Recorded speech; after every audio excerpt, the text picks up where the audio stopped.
Mateus, capítulo 20. Porque o reino dos céus é semelhante a um homem, pai de família, que saiu de madrugada a assalariar trabalhadores para a sua vinha. E ajustando com os trabalhadores a um dinheiro por dia, mandou-os para a sua vinha. E saindo perto da hora terceira, viu outros que estavam ociosos na praça. E disse-lhes: Ide vós mesmos também para a vinha, e dar-vos-ei o que for justo. E eles foram. Saindo outra vez, perto da hora sexta e nona, fez o mesmo. E saindo perto da hora undécima, encontrou outros que estavam ociosos e perguntou-lhes: Por que estáis ociosos todo o dia? Disseram-lhe eles: Porque ninguém nos assalariou. Diz-lhes ele: Ide vós também para a minha vinha, e recebereis o que for justo.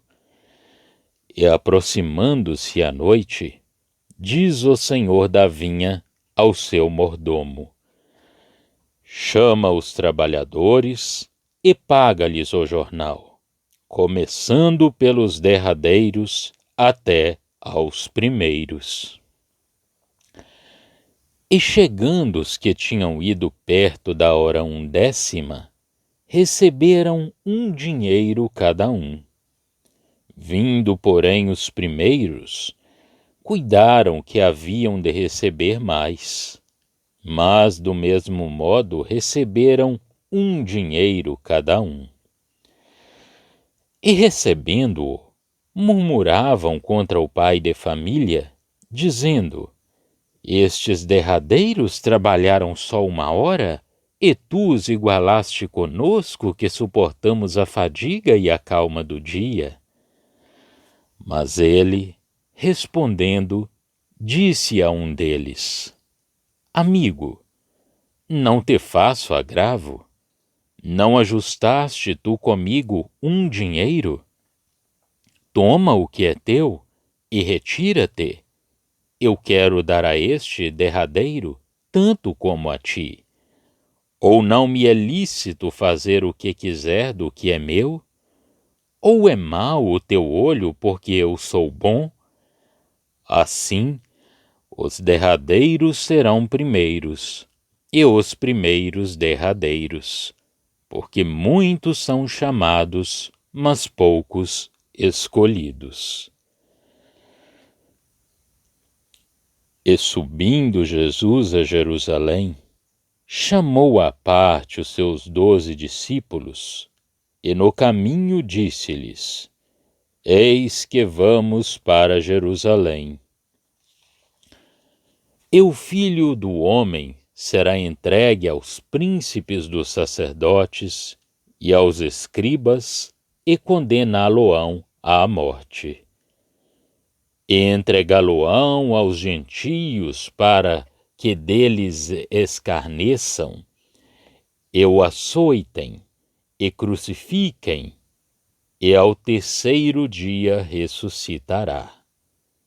Então se aproximou dele a mãe dos filhos de Zebedeu, com seus filhos, adorando-o e fazendo-lhe um pedido. E ele diz-lhe: Que queres?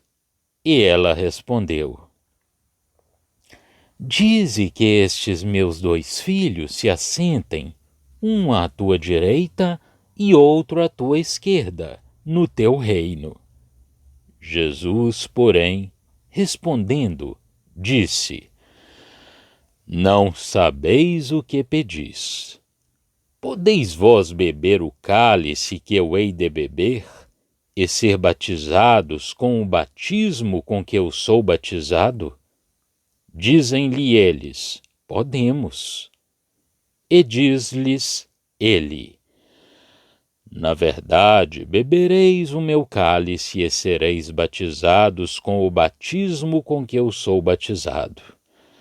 Mas o assentar-se à minha direita ou à minha esquerda não me pertence dá-lo, mas é para aqueles para quem meu Pai o tem preparado. E quando os 10 ouviram isto, indignaram-se contra os 2 irmãos. Então Jesus, chamando-os para junto de si, disse: Bem sabeis que pelos príncipes dos gentios são estes dominados, e que os grandes exercem autoridade sobre eles. Não será assim entre vós. Mas todo aquele que quiser entre vós fazer-se grande, seja vosso serviçal. E qualquer que entre vós quiser ser o primeiro, seja vosso servo. Bem como o Filho do Homem não veio para ser servido, mas para servir, e para dar a sua vida em resgate de muitos. E saindo eles de Jericó, seguiu-o grande multidão. E eis que 2 cegos, assentados junto do caminho, ouvindo que Jesus passava, clamaram, dizendo: Senhor, filho de Davi, tem misericórdia de nós. E a multidão os repreendia, para que se calassem. Eles, porém, cada vez mais clamavam, dizendo: Senhor, filho de Davi, tem misericórdia de nós. E Jesus, parando, chamou-os e disse: Que quereis que vos faça? Disseram-lhe eles: Senhor, que os nossos olhos sejam abertos. Então Jesus, movido de íntima compaixão, tocou-lhes nos olhos, e logo viram, e eles o seguiram. Mateus, capítulo 20. É por isso que, na parábola pela qual o Senhor continua o seu discurso, ele estabelece claramente o princípio da graça e da soberania de Deus naquilo que ele dá, e de uma maneira distinta para com aqueles que ele chama. O Senhor faz depender do seu chamamento e da sua graça os seus dons àqueles que ele introduz na sua vinha. Podemos notar que, quando o Senhor responde a Pedro, o faz como consequência de ele ter deixado tudo para seguir a Cristo após a sua chamada. O motivo era o próprio Cristo. Por isso ele diz: Vós que me seguistes. Fala daqueles que tudo deixaram por amor do seu nome. Eis o motivo. A recompensa é um incentivo para quando, por amor de Cristo, estamos já no caminho. É sempre assim, quando se fala de recompensa no Novo Testamento. Com efeito, a recompensa nas Escrituras é sempre um estímulo para aqueles que estão em aflição e em sofrimento, por terem entrado por motivos mais elevados nos caminhos de Deus. For assim com Moisés, com o próprio Cristo, cujos motivos se encontravam num perfeito amor, como sabemos, e, no entanto, por causa da alegria que estava perante ele, suportou a cruz, tendo desprezado a vergonha. Estava no caminho da fé. Aquele que foi chamado a 1/10 hora dependia desta chamada para sua entrada no trabalho.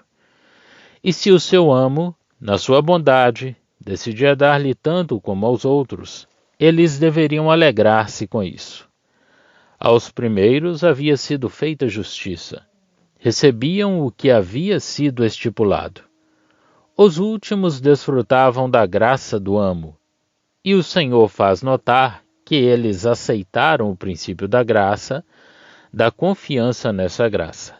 Dar-vos-ei o que for justo.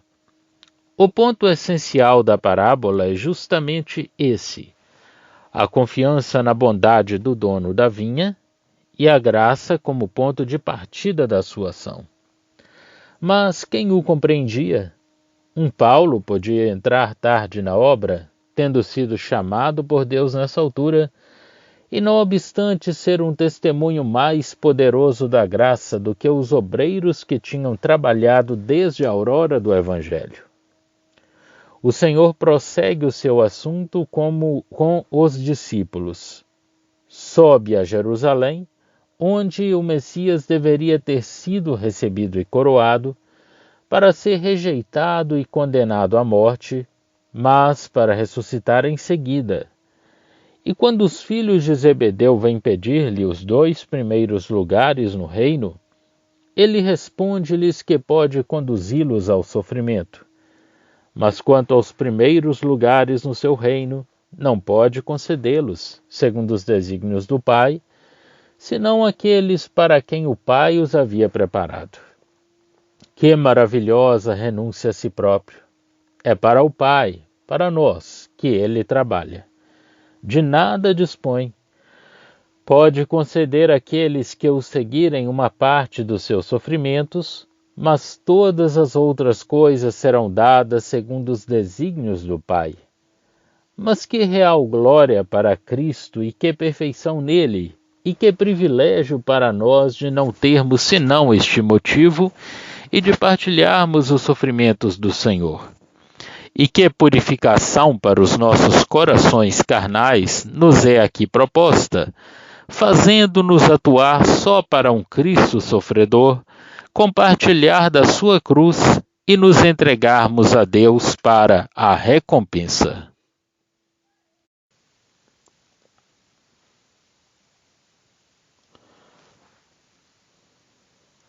O Senhor aproveita então um momento para explicar os sentimentos que convêm aos seus seguidores e cuja perfeição eles tinham visto nele.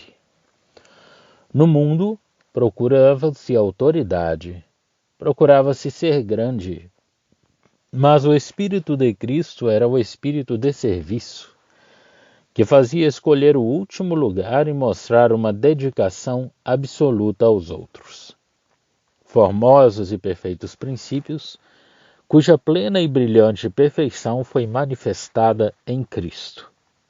Abandonar tudo, a fim de depender confiadamente na graça daquele que servimos, e como consequência, a prontidão em tomar o lugar mais humilde, sendo assim servo de todos.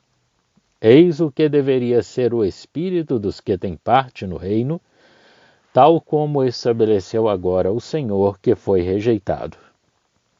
É isto que convém àqueles que o seguem. Note-se a maneira como os filhos de Zebedeu e sua mãe procuram o primeiro lugar no próprio momento em que o Senhor se dispõe a tomar o último, sem reserva. Infelizmente, quantos exemplos semelhantes não vemos nós a cada passo? Isto serve para mostrar a maneira absoluta como o Senhor se despojou de tudo. Eis aqui os princípios do reino celeste: perfeita abnegação, contentamento na completa dedicação.